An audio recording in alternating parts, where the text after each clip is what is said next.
Welcome to God Encounters. We're so glad that you've joined us today.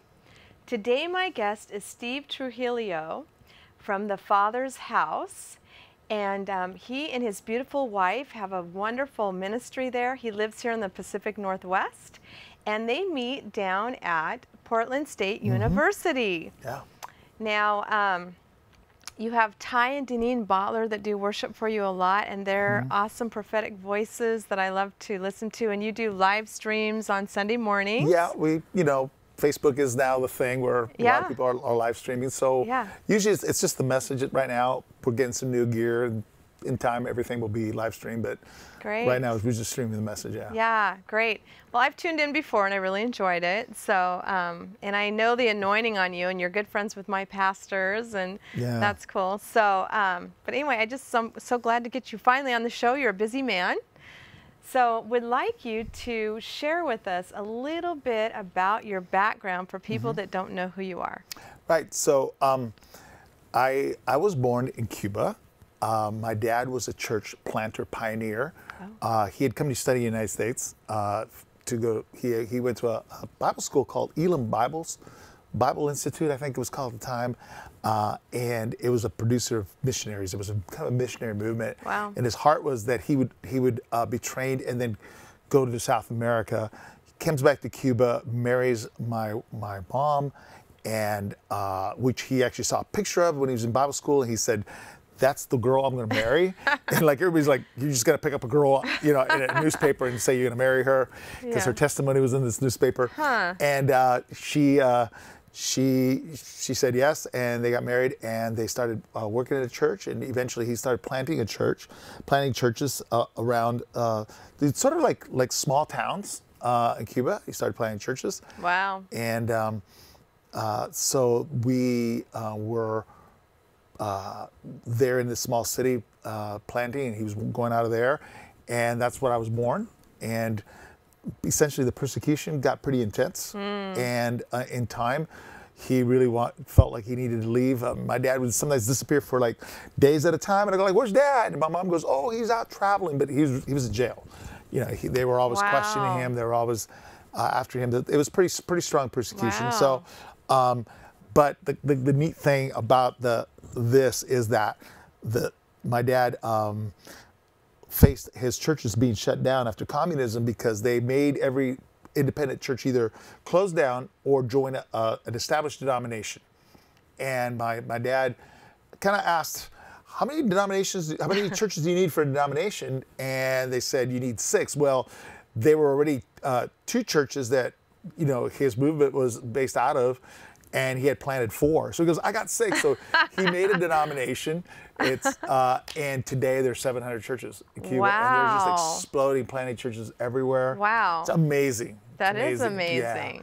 But so that's my childhood. That's where I came from after we left, because my father had been Dick Iverson's interpreter when he used to be a traveling evangelist. Oh, wow. He kept that relationship, and in fact, when I was born at what is now Manna House, it was City Bible, before that was Bible Temple. In their bulletin was my birth announcement and all that stuff back in the day. And they were very good friends, and so they were the one who sponsored us to get out of Cuba and come into America. Wow. So how old were you when you... So I left Cuba when I was 9. 9 years old. And we spent 1 year in Spain while we were waiting for visas to come into the United States. How nice. Yeah, no, it was awesome. I loved Spain. Got to play in all the castles that, like Columbus went to ask for the ships. That was just like 2 blocks away. And, oh my gosh. Oh no, it was like a childhood wonderland, like no this kidding. Crazy ancient medieval world, like literally our street, if you walk down the street, a car came, and their cars are tiny, you had to like stand against the wall so the car could get by. It was wild. I mean, I think every house on that street was built in the 1400s. So it was cool. That's wild. I didn't know that about you. That's cool. Okay. Now tell me a little bit more from 9 on. When I was lived in Spain for a year, and then we arrived in Portland, and my dad got very involved in the church. He became one of the first elders there at Bible Temple. Okay. And he we got really plugged in and got really involved. And that's really kind of when my ministry started, because we just served a lot. My dad was a real servant, and still is a real servant. Essentially, that's the church I grew up in. That's the church God trained me in. I love that church, and I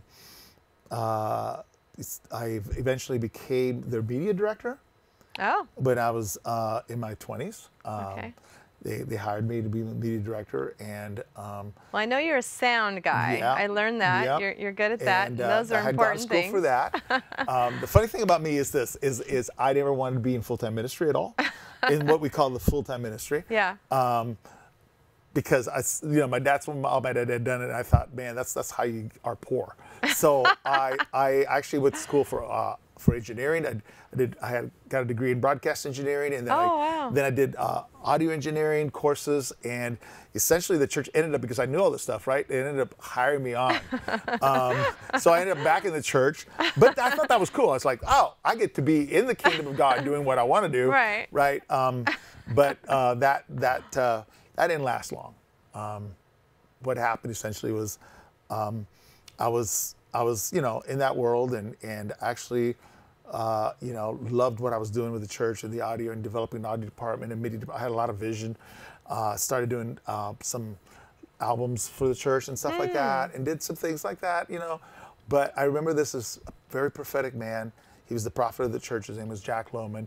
And one day he calls me to the office. He says, "There's more to you than this." And it just hit me to the heart. Yeah. Because I knew. Yeah. I knew like The what he word was of the talking Lord, about. right. It was like you have more. Yeah. More in you than what you're doing. Yeah. And if you did this all your life, the Father's not gonna be like disappointed. But I think when you get to heaven, you could be disappointed that you didn't do what He had planned for you to do. Wow. And so I started really seeking the Lord. And the funny thing is that my wife and my mother were having conversations about me, like, when's he going to wake up to who he really is? And all this kind of stuff. So you were already married at this So point? I was already married, okay. yeah. Did you meet your awesome wife at the church? I met my wife, yeah. I met my wife at Portland Bible College, which is where we both met. And we didn't do the typical Portland Bible College relationship. We were just friends. We were actually friends for 9 years. Wow. Yeah, and then we like I said, I did a lot of ministry. We volunteered. I mean, my life was I'd go to work, and then I'd show up at the church and do stuff. Yeah. And we had an outreach group that did musicals to kind of reach young people. Yes. So, I came to one of those once. And so, I loved it. Yes. So she wrote all the music and I arranged it. Oh, wow. And so we spent a ton of time together. We hadn't been friends all these years, but all that spending time together, we're like, whoa, there she is, right. kind of thing. Yeah. And really it was like this amazing awakening to like Eve. Like, oh, there you are. And it was awesome. She's an awesome woman. She's, my life would not be the same without her. Yeah. She is really cool. Great. And so God knitted our hearts together, and she had been praying with my mom for me, and I started just getting up early and just waking up and say, Lord, if there's more, you have to tell me what it is. And God started showing up, like literally, like every day, He would show up and talk to me for like an hour and tell me things I didn't. I would read the Bible and I was like, I didn't see this. I didn't see all this stuff before. He was just, I would read the Bible and just write reams of notes and just notes and notes and notes and notes and notes. And then God started telling me about what was going to happen in the next decade and all these things. And honestly, like our church had prophetic ministry, but I didn't really understand it really well. And there was a point in my life where I was getting so much download from the Lord. I said, you got to stop. I don't know what to do with all of this. Like, who am I going to tell this to? Right? I mean, like, really, I just stopped talking to me about all this stuff. And so next day I get up and I open my Bible and nothing. And for the next week, nothing. I mean, I was just like, I was back to what I was used to be normal. Yeah. We just read the Bible. Yes, amen, Lord. I just trust in that, and just say a couple words, and then you leave. It was like I was like, no. Okay. You got to come back. Like that was really cool. And if I don't tell anybody, but you just want to tell me, that's cool. And what honestly, the Bible says that He does nothing without telling his his friends, the prophets. And that's what prophets are. Prophets are friends of God. And it was just that period of time in my life where I was just developing friendship and relationship with God. And he was just sharing the secrets of his heart with me. He sometimes just tells me these crazy things that I will never say from the pulpit. I will never really tell anybody because they're not for me to tell. I mean, I can say this, okay, because this has already happened, right? Yeah. But one morning, the Lord wakes me up, and he's really excited. And he's like, get up. Well, I guess I got to tell you something. I go, what? He goes, Benny Lipsher's going to start a church. I go, what? He goes, yes, he's going to start a church in Sacramento. And I'm like, wow. I goes, you're really excited about that? He goes, yeah, I am. I had to tell somebody. Well, that's cool. 6 months later, I'm watching this Bethel TV thing where they announced that Banning had, it was going to go plant a church in Sacramento. Wow. And I was like, oh. Knew that. Cool. Yeah, there it is. I knew that. There it was, And sometimes people, that's one of the things that I think a lot of people in the prophetic, they think if God tells them that they got to go out and blab it. And sometimes God's just developing your history with him. I remember the early days when I was really developing the voice of God in my life. He would just tell me, like, which freeway to take home. And, like, just recognizing that voice of God, like, take this freeway home. And I'm like, oh, that doesn't make any sense. I'd take the other freeway. And it would just be jammed. It would just be full, and I started hearing that. I mean, I remember I would be on my way to our young adult gatherings, and there was this young man who would always ask me, how many chairs should I set up tonight? Because you're prophetic. Let me come in. And I would like, oh, come on, really? And then he would bug me. So I started saying, well, this will be fun. I guess, okay, Lord, how many people? He'd tell me 174. And then, the next week, like 210. And the kid would just begin to argue with me, like we never had 210 or, stuff like that. Yeah. And it was a lot of fun. Just developing in that time of my life, just hearing the voice of God. Wow. And all that. And so that was sort of my 20s and early 30s. Nice. Yeah. And now, how long have you been in ministry, would you say? Well, like I said, I've been in ministry all my life because ministry is just service to God, right? Right. But I think if you were thinking about the kind of ministry like where you're like fully devoted to that, where you're not doing two things. Two things. Yeah, or two. I know a lot of pastors that are involved in more than one. Yeah, I mean, like a lot of pastors are bivocational, so I just, and I really think there's a better word for that. I was just met with the head of 24/7 prayer for the United States, and he said it's co-vocational. It's not bivocational. Like there's two, like you're bipolar, like you're two different things. It's like you're working with, this is God's work in your life. He equipped you. Yes. So like when I started the church, I started a sound consulting company. Oh. And that was how we were able to make ends meet. Make ends meet. Right. But if I was to answer that question in the traditional sense, I started full time where my work for the church was actual ministry to people, leading, pastoring, that kind of thing. That started in 1990. Okay. And so, however long that is now. So ever since 1990. So that's like a long time ago. Yeah. Yeah. That's cool. Yeah. Okay. It's coming on 30 years, I think. What would you say you're passionate about? I'm most passionate about just seeing the light invade darkness. Amen. I'm just seeing bound people become free, seeing transformation. I'm all about transformation. That's good. I mean, when I told my wife when we were sort of sitting and having this big conversation about if there's a future with us, you got to know this. I want to change the world. Like, to me, bringing transformation is the biggest thrill of my life. And, however small it is, whether it's a guy underneath a bridge, getting healed and finding Jesus, or a whole neighborhood being transformed. I mean, that's what makes me get up in the morning.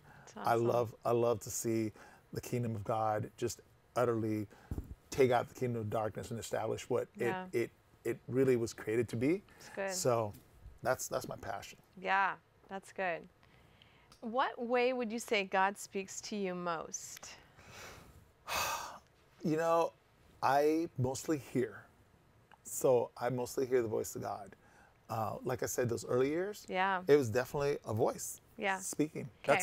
So it was like I was in the Word, and just this thought, like I would come to my head like about what I just read, like illuminating, right? Because that's the final revelation of the Lord. Everything is really coming out of illumination of what God has already spoken and revealed, right? Yeah. So, so it was like these thoughts, and then learning that these were these thoughts was the voice of God speaking in my life, and there was things later on that proved to be true, like like I said later on, like God was So when I hear the voice of God, it's not like an audible voice, but it's in my spirit, man. Yeah.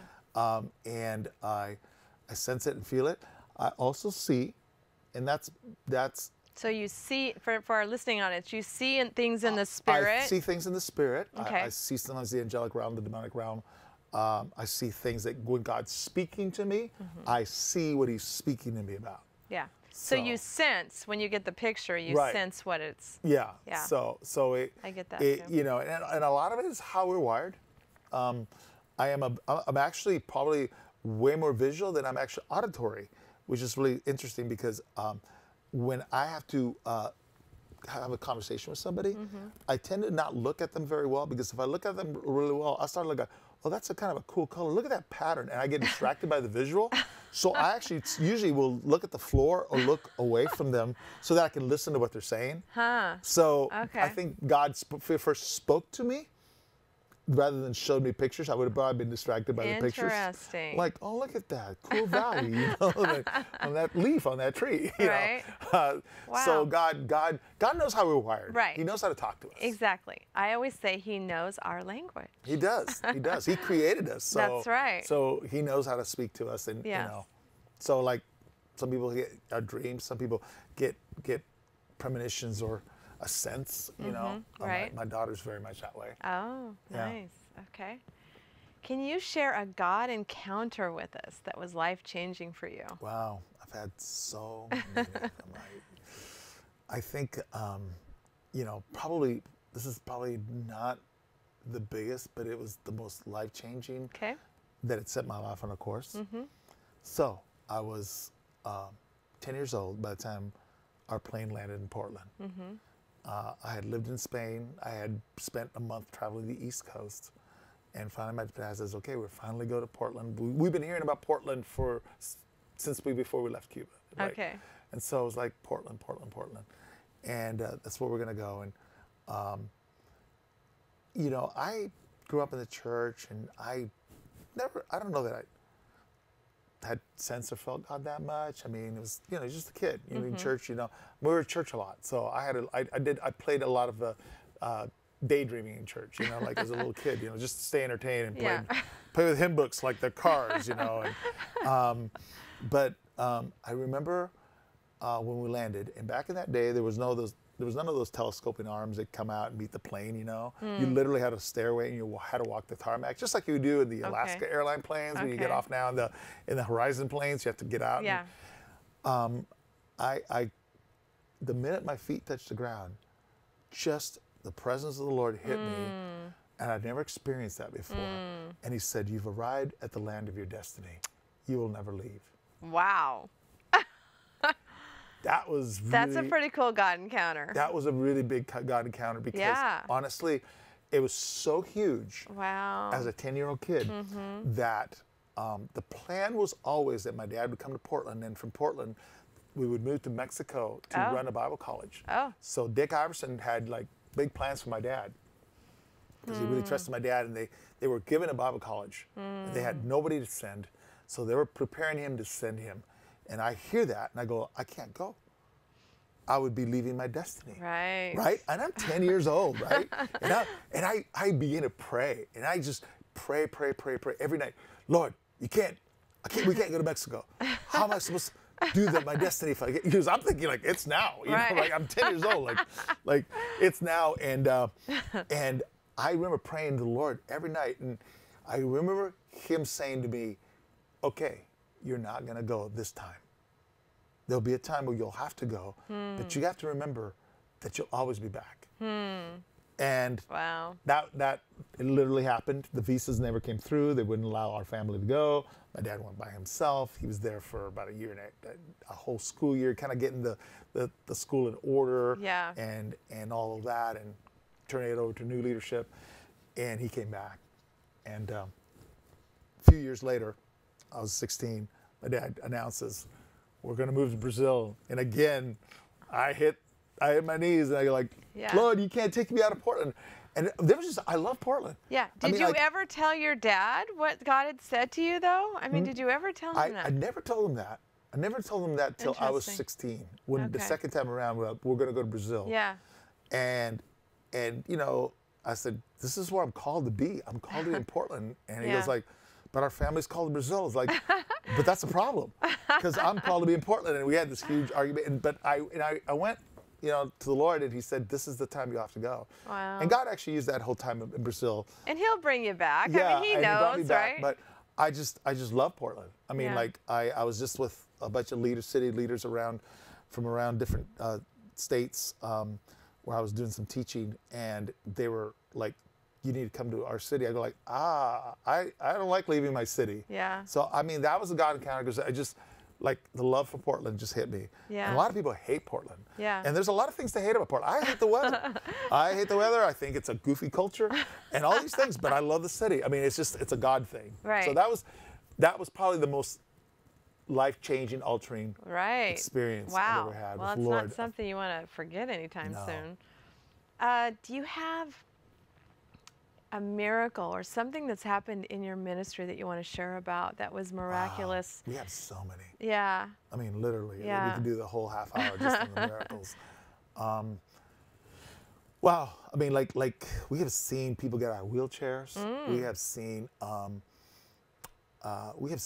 just radical, crazy things.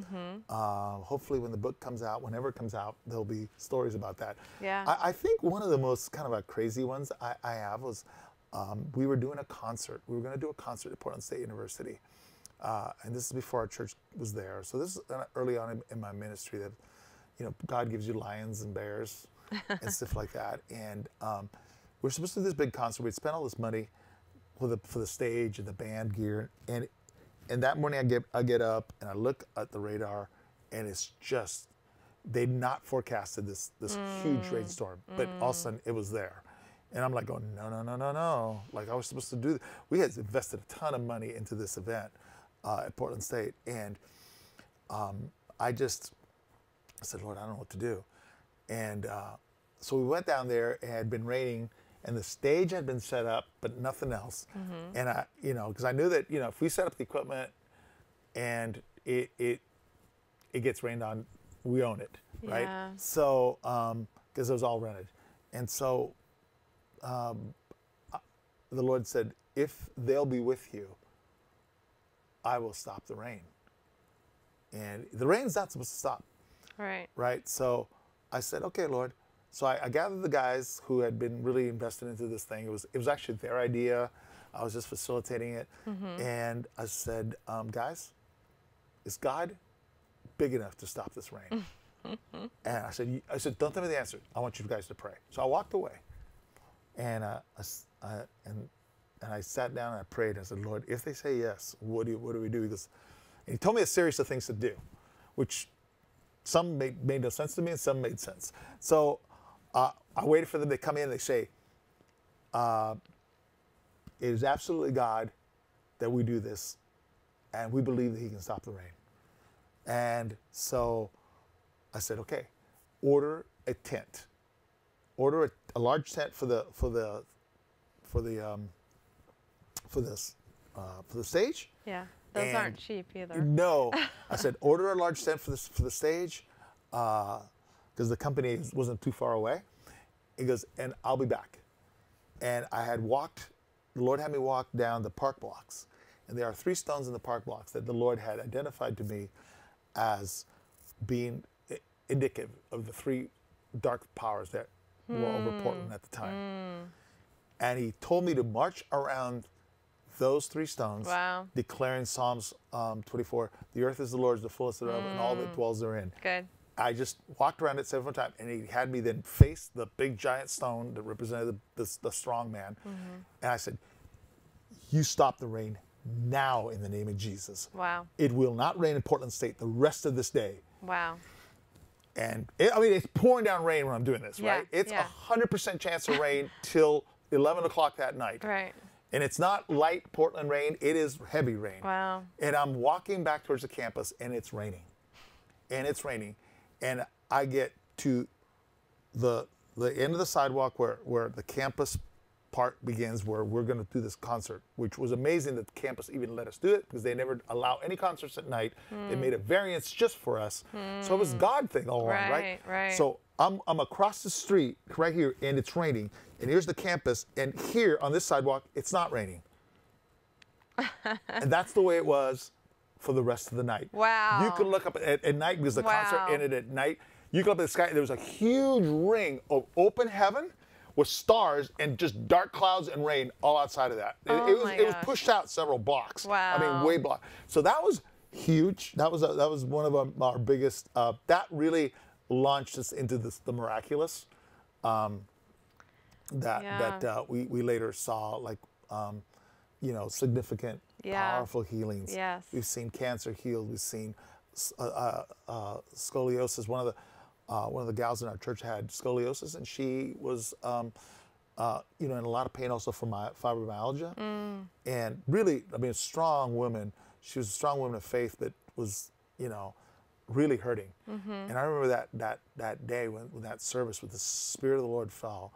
And I walked right up to her, and I said, in the name of Jesus, and something came out and went right in. She was like, wah! And her spine just went, wow, straightened out. Wow. And her fibromyalgia Wow. went away. Praise God. So, yeah, we've seen so many miracles in our church. Just healings. My life, a couple of times Satan tried to take my life. God every time intervened. So we've seen a lot of miracles. Yeah, that reminds me. Until you started saying that, I forgot the authority that you carry is amazing. And I know you came to Destiny, the church I go to, and took authority over a situation we'd been dealing with, leadership getting hit after hit after hit. And it was like, praise God when you came and prayed. And I mean, it was powerful, and we felt a shift from that on, Right. I mean, the arrows will be formed, but they don't have to prosper in Jesus' exactly. name. So, that's exactly right. Yeah, so thank you for that. Well, we're running out of time on this one, but stay tuned for part 2.